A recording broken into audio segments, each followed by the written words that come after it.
Okay, so more about insurance and what kind of things can impact besides having previous claims.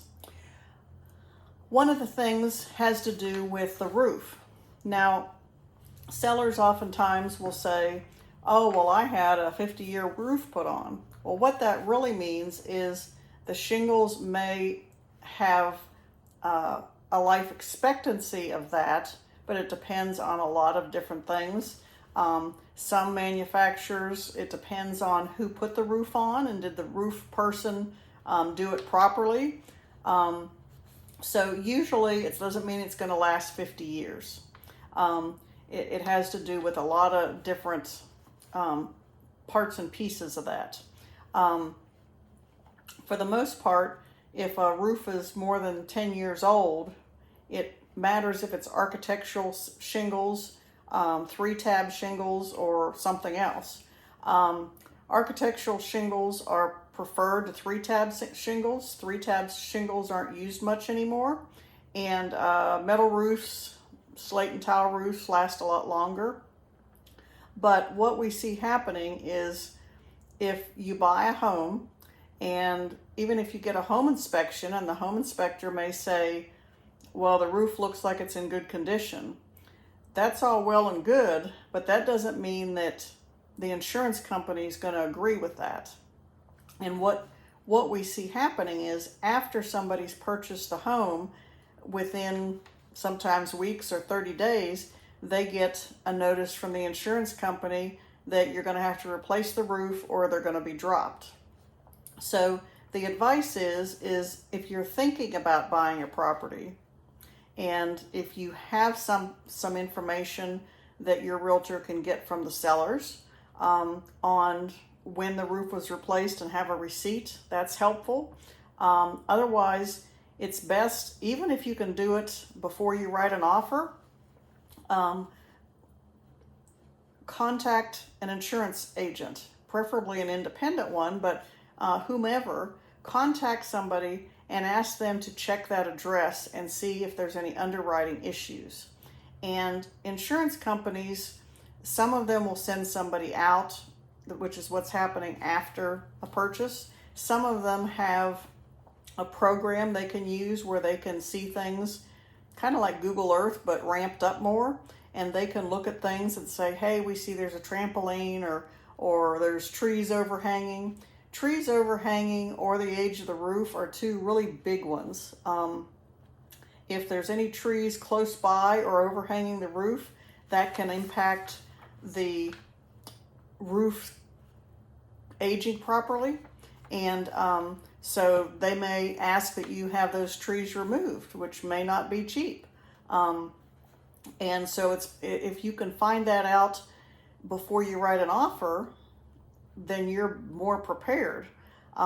They can run a report as well and see if there have been claims on that property. And you need to be honest and let them know if you've had claims. If it's not somebody you've dealt with, have you had any claims? Even if you didn't have a claim and you inquired.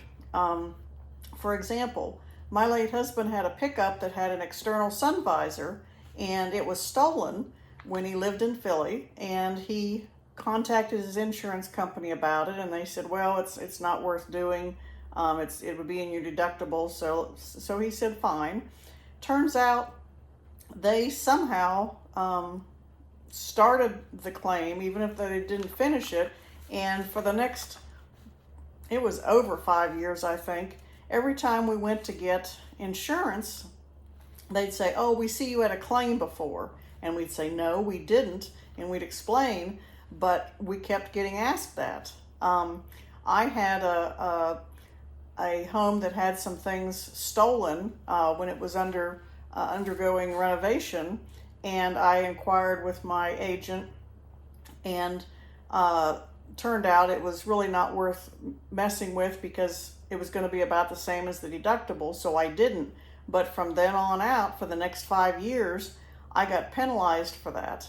So lots of things impact that, but the type of shingles, the type of roofing, having a receipt for that, Those things help. Having any trees that are nearby, and if that's something that you know is going to be a problem with insurance, then that's something you may want to put in the offer, that, you know, we're making this offer, but we want the sellers to trim trees or away from the roof, or whatever the case, because we know that that's going to be something insurance is going to ask for.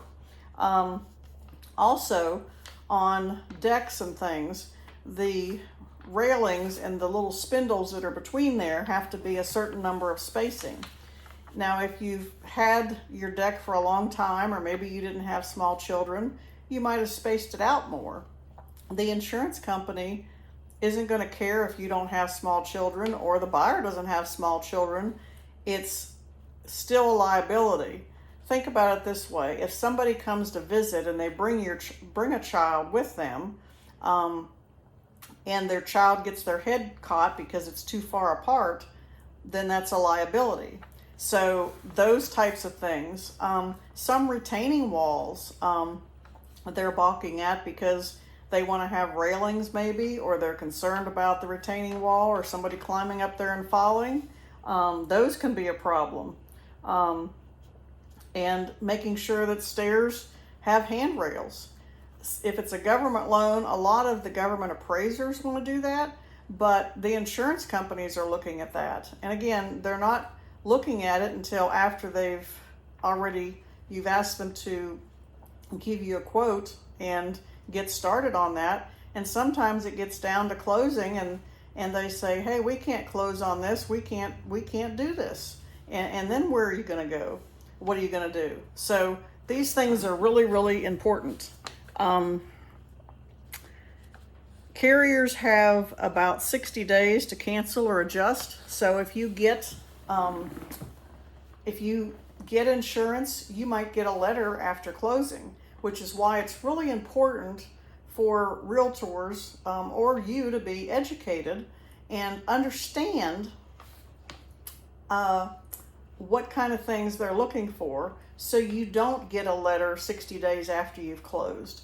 If we can take care of those things in advance, that helps you all the way around. So they do have a period where they may trigger certain things. They may cancel insurance altogether, or they may say you need to do X, Y, and Z.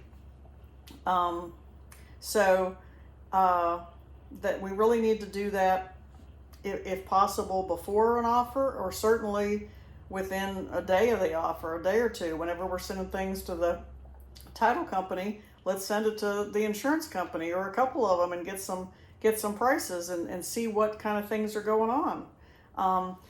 Other things that can affect things, if you've had bankruptcy, and maybe you haven't, but your partner has, and that could impact it.